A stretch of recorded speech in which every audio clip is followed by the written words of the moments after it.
ఇక్కడ లోకల్గా అమ్ముతున్నారు, పట్టుకున్నాము, మీకు విషయం తెలియజేస్తామని ప్రెస్ మీట్కి పిలిచారు ఉదయం 9 గంటలకి. తిరుపతిలో ఎస్పీ గారి దగ్గర మీటింగ్ ఉంది, అందుకని కొంచెం తొందరగా వస్తే మీతో మాట్లాడి మరీ పోవాలని చెప్పి 7 గంటలకే పిలిపించుకున్నారు. మిమ్మల్ని నిజమా కాదు?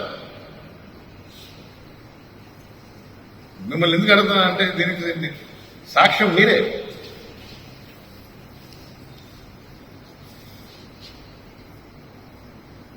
మీడియా మిత్రులే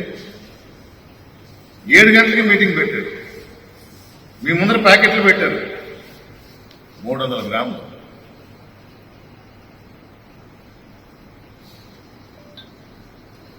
కష్టపడి పనిచేస్తున్నాం, గంజాయి వాడుకని, విక్రయాన్ని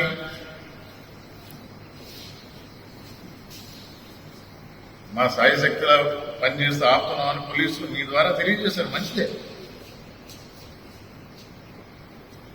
300 గ్రాములకి ప్రెస్ మీట్ పెట్టిన వారు 20 కేజీలు పట్టుబడింది, వెంకటగిరిలో అమ్మకానికి తీసుకొచ్చారు అని చెప్పిన వారు స్టేషన్ ఎదురుగా పడిగాపులు కాస్తున్న విలేకరుని పిలిచి ప్రెస్ మీట్ పెట్టడానికి టైం లేదు. వీడియో రికార్డ్ చేసి పెట్టారు. అర్థమవుతుంది కదా, ఎంత స్పష్టంగా అర్థమవుతుంది. దొంగ కేసు, తప్పుడు కేసు బనాయిస్తారు.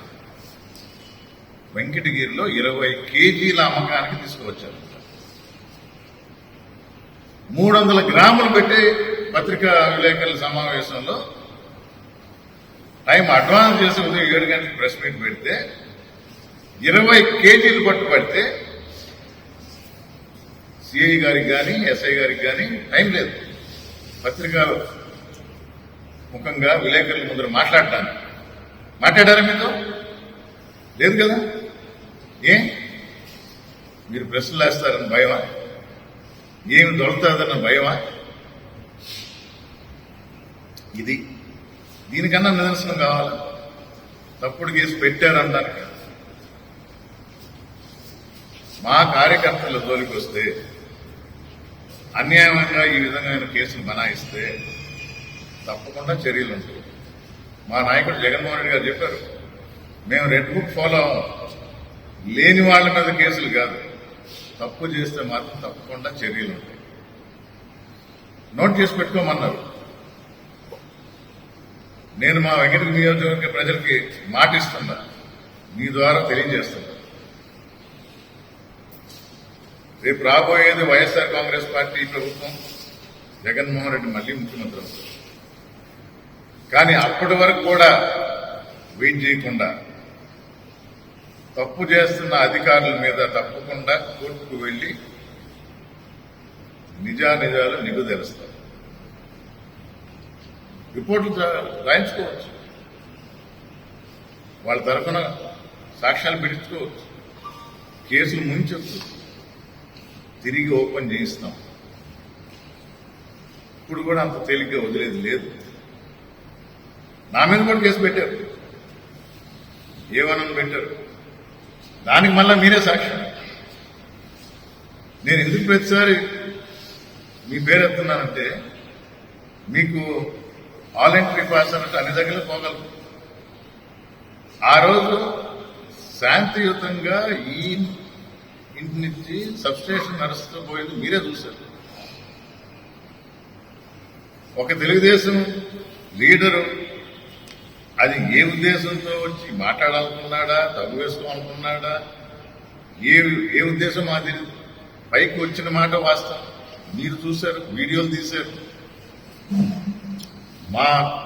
మా దగ్గర ఉండే ఫోన్లు అందరిలో ఎవరికైతే రెడీగా ఉన్నారో వాళ్ళందరూ వీడియోలు తీశారు. జరిగిన వాస్తవం ఇది. రోడ్డుకి కారు అడ్డంగా పెట్టాడు,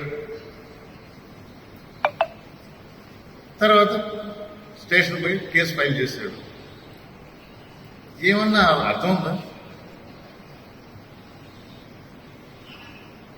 ఏం కేసు పెడతారు, ఎలా పెడతారు? ఎవరికి ఇష్టం వచ్చినట్టు ఆఫీసర్లు, అది రెవెన్యూ అయినా పోలీస్ అయినా ఎవరైనా ప్రజల కోసం పనిచేస్తున్నారని గుర్తుపెట్టుకోవాలి. ప్రజాప్రతినిధులు గవర్నమెంట్ ఉంది కదా అని చెప్పి ఏ విధంగా అయినా మేము ఏం చెప్పినా చెల్లుబాటు అవుతుందంటే రేపు నష్టపోయేది మీరేను అని లేఖల ద్వారా తెలియజేస్తున్నారు. మీరు అపోజిషన్ పార్టీకి న్యాయం చేయలేకపోవచ్చు, అన్యాయం మాత్రం చేయొద్దని చెప్తున్నారు. రామ్ కుమార్ రెడ్డి మంచోడు, మెత్తట ఆయన. రేపు వైఎస్ఆర్ కాంగ్రెస్ పార్టీ వచ్చినా రామ్ కుమార్ రెడ్డి మన జోలికి రాడు. ఇక్కడ కాదు, రాష్ట్రంలో ఎక్కడున్నా కూడా మీ మీద చర్యలు తప్పవు. నేను ఇది బెదిరింపు కాదు. నేను ఏ రోజు కూడా న్యాయం చేయండి, న్యాయంగా ఉండండి, పద్ధతి ప్రకారం చేయమని కోరుకుంటాను.